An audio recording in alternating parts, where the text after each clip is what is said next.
देश में मानसून का मिजाज अब एक नया मोड़ लेने जा रहा है। 27 अगस्त के बाद से उत्तर पश्चिम और मध्य भारत के मौसम में बड़ा फेरबदल देखने को मिलेगा। बंगाल की खाड़ी और अरब सागर में बन रहे नए वेदर सिस्टम का सीधा असर राजस्थान, मध्य प्रदेश, गुजरात और उत्तर भारत के मैदानी इलाकों पर पड़ने वाला है। आज के इस वीडियो में हम जानेंगे कि 27 अगस्त के बाद देश में कहां कहां मूसलाधार बारिश होगी और किन राज्यों में बाढ़ जैसे हालात बनते हुए नजर आएंगे और किन इलाकों में बारिश न होने की वजह से सूखे जैसी स्थिति या फिर उमस भरी गर्मी लोगों को परेशान करेगी। विशेष रूप से राजस्थान के हर संभाग के बारे में हम इस वीडियो में आपको बताएंगे। नमस्कार, आपके साथ मैं पल्लवी रविंद्र सिंह। सबसे पहले समझते हैं कि 27 अगस्त के बाद वायुमंडल में क्या बड़े बदलाव देखने को मिलेंगे। देखिए, मानसून की अक्षीय रेखा यानी कि ट्रफ लाइन धीरे धीरे सामान्य स्थिति से दक्षिण की ओर शिफ्ट हो रही है, जिससे मध्य भारत और उत्तर पश्चिम भारत में नमी का प्रभाव बढ़ने लगा। बंगाल की खाड़ी के उत्तरी पश्चिम हिस्से में एक नया कम दबाव का क्षेत्र सक्रिय हो रहा है, जो ओडिशा, छत्तीसगढ़ और मध्य प्रदेश होते हुए पश्चिम बंगाल की तरफ बढ़ रहा है। उत्तर भारत के पहाड़ी क्षेत्रों में एक कमजोर पश्चिमी विक्षोभ भी सक्रिय है, जो मैदानी इलाकों की हवाओं के साथ मिलकर कुछ राज्यों में लोकल थंडर स्टॉर्म बनाएगा। अब बात करते हैं राजस्थान की, जहां 27 अगस्त के बाद मौसम दो अलग अलग रूपों में आपको नजर होता हुआ दिखाई देगा, बटा हुआ।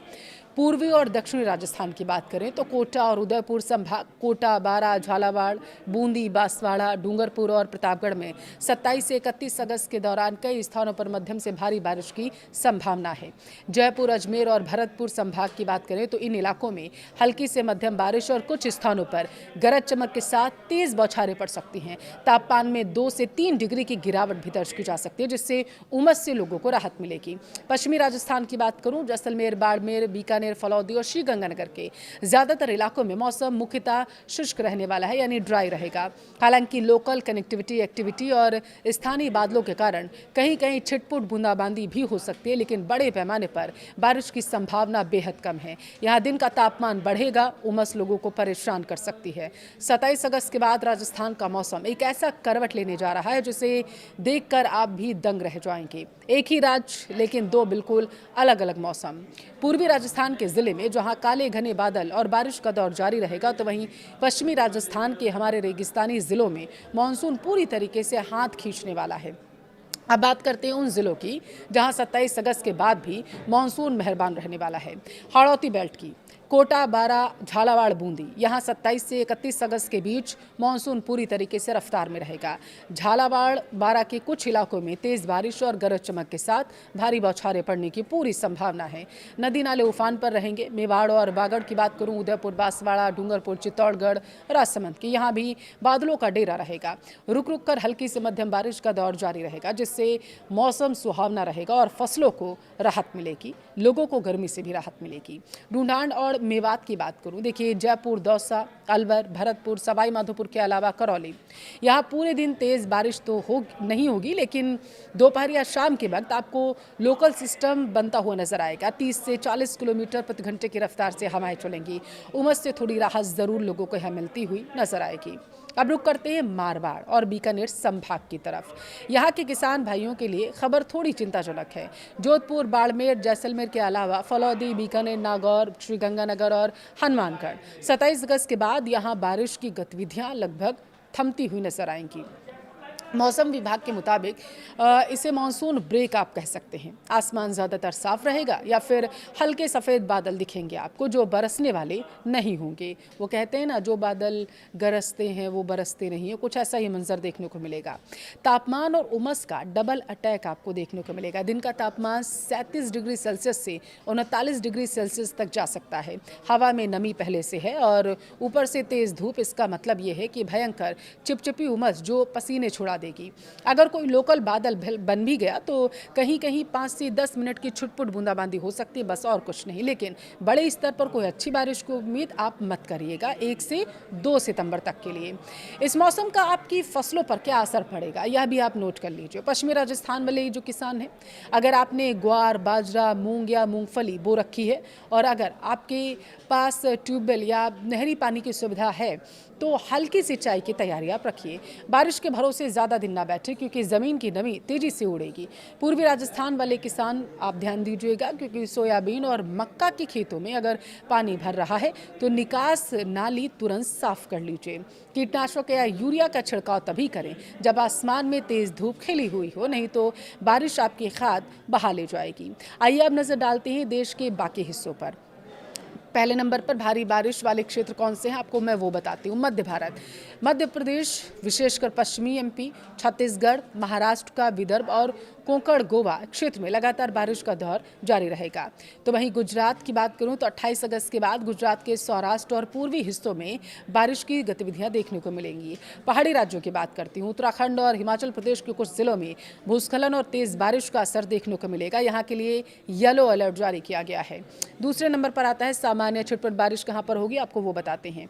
ये कौन से इलाके हैं? दरअसल उत्तर प्रदेश, बिहार, दिल्ली एनसीआर, पंजाब और हरियाणा में व्यापक बारिश की संभावना है। यहाँ केवल स्थानीय स्तर पर छिटपुट बारिश या बादलों की आवाजाही रहेगी। तीसरा आपको बताती हूँ सूखा और शुष्क मौसम कौन से हैं, कहाँ कौन से ऐसे इलाके होंगे। देखिए आंतरिक कर्नाटक हो गया, तमिलनाडु हो गया, लद्दाख, पश्चिमी राजस्थान के सीमावर्ती इलाकों में मानसून कमजोर रहेगा जिससे इन इलाकों में बारिश की कमी दर्ज की जाएगी। फसलों को अतिरिक्त सिंचाई की आवश्यकता यहाँ पर होगी। मौसम के इस बदलते मिजाज को देखते हुए कुछ सावधानियां भी बरतनी बेहद ज़रूरी हैं। मानसून 2026 की शुरुआत में जब लंबे चौड़े दावे किए जा रहे थे कि इस बार राजस्थान में झमाझम बारिश होगी, बांध लबालब भरे रहेंगे, खरीफ की फसलों की फ़ायदा मिलेगा, तब उम्मीदें ज़्यादा थी। लेकिन आज अगस्त का आखिरी हफ्ता आ चुका है और धरातल की हकीकत इन दावों को कोसों दूर लेकर चली गई है। पश्चिमी राजस्थान के कई ज़िले बारिश की बूंद बूंद को तरसने लगे हैं, तो वहीं पूर्वी राजस्थान में भी उम्मीद के मुताबिक बारिश उतनी ज़्यादा नहीं हुई है जितनी होनी चाहिए थी। आंकड़ों को अगर नज़र डालें तो आप देखिए पश्चिमी राजस्थान का हाल क्या है। जैसलमेर, बाड़मेर, बीकानेर, फलौदी, जोधपुर और नागौर के कई हिस्सों में सामान्यतः 20% से लेकर 35% तक का बारिश रिकॉर्ड दर्ज की गई। जुलाई के अंत से लेकर पूरे अगस्त महीने को अगर हम देखें तो इन जिलों में 15 से 20% तक बारिश हुई है। लगातार एक भी मानसूनी स्पेल नहीं आया।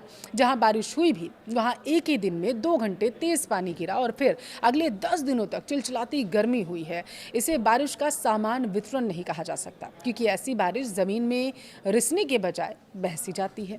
अब आते हैं सबसे अहम सवाल पर, आखिर राजस्थान तक बादल पहुंचे क्यों नहीं? इसके पीछे देखिए 5 बड़े भौगोलिक और जलवायु कारण माने जा रहे हैं जो जिम्मेदार हैं।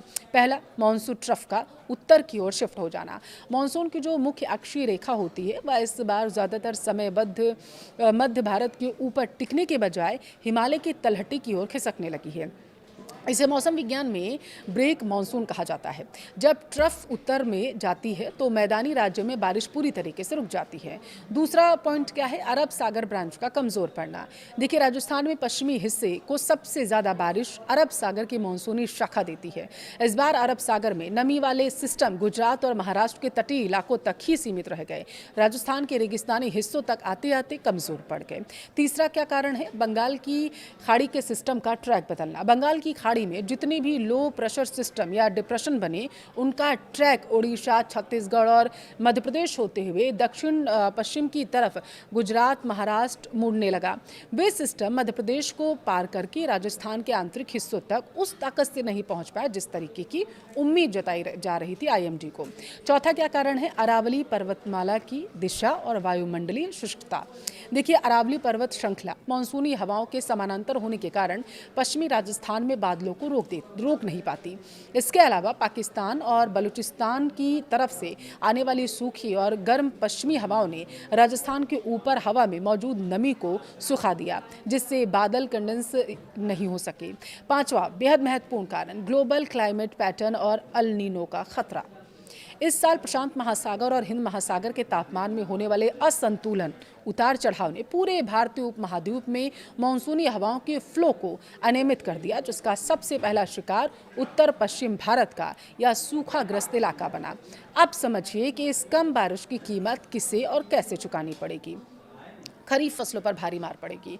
बाजरा, मूंग, मोठ, ग्वार फली को नुकसान होगा। पश्चिमी राजस्थान की जीवन रेखा मानी जाने वाली ये दलहन और तिलहन फसलें समय पर बारिश न मिलने से फूल आने से पहले ही सूखने की कगार पर पहुंच चुकी हैं। सोयाबीन और मक्का की बात करूं तो पूर्वी राजस्थान में जहां नमी की कमी हुई, वहां उत्पादन में 20 से 30% तक की सीधी गिरावट दर्ज की गई है।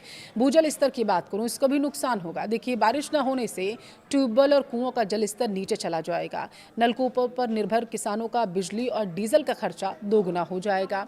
तीसरा नुकसान बांधों का खाली रह जाना और रबी सीजन का संकट आ जाना। बीसलपुर, जवाई माही या राणा प्रताप सागर कई प्रमुख बांधों में उम्मीद के मुताबिक पानी का इनफ्लो नहीं हुआ है। इसका सीधा असर आने वाले सर्दियों के मौसम यानी गेहूं, सरसों, चने, रबी बुआई पर सीधे तौर पर पड़ेगा, क्योंकि नहरों में पानी कम छोड़ा जाएगा। चौथा क्या नुकसान? चारे और पशुधन का संकट बढ़ जाएगा। राजस्थान की ग्रामीण अर्थव्यवस्था पशुपालन पर टिकी है। बारिश की कमी से गोचर और चरागाह सूख जाएंगे, जिससे आने वाले महीनों में चारे के दाम आसमान छूने लगेंगे। क्या मानसून 2026 की कहानी यहीं खत्म हो गई है? पूरी तरीके से तो ऐसा नहीं लगता। मौसम विज्ञानियों के मुताबिक सितंबर के पहले पखवाड़े में मानसून की वापसी हो सकती है, ऐसा माना जा रहा है। अगर सितंबर में बंगाल की खाड़ी से एक मजबूत सिस्टम निकल आता है तो वह जाते जाते कुछ हद तक सूखे के घावों पर मरहम की तरह काम करेगा। लेकिन किसानों और प्रशासन को अब वाटर बस्टिंग यानी पानी के बेहद संभल कर इस्तेमाल की रणनीति पर काम करना होगा। आपके ज़िले में इस सीज़न में फसलों की क्या स्थिति है? क्या आपके यहाँ भारी बारिश की देखी गई, कमी महसूस हुई या फिर स्थिति सामान्य है? कमेंट में ज़रूर बताइएगा।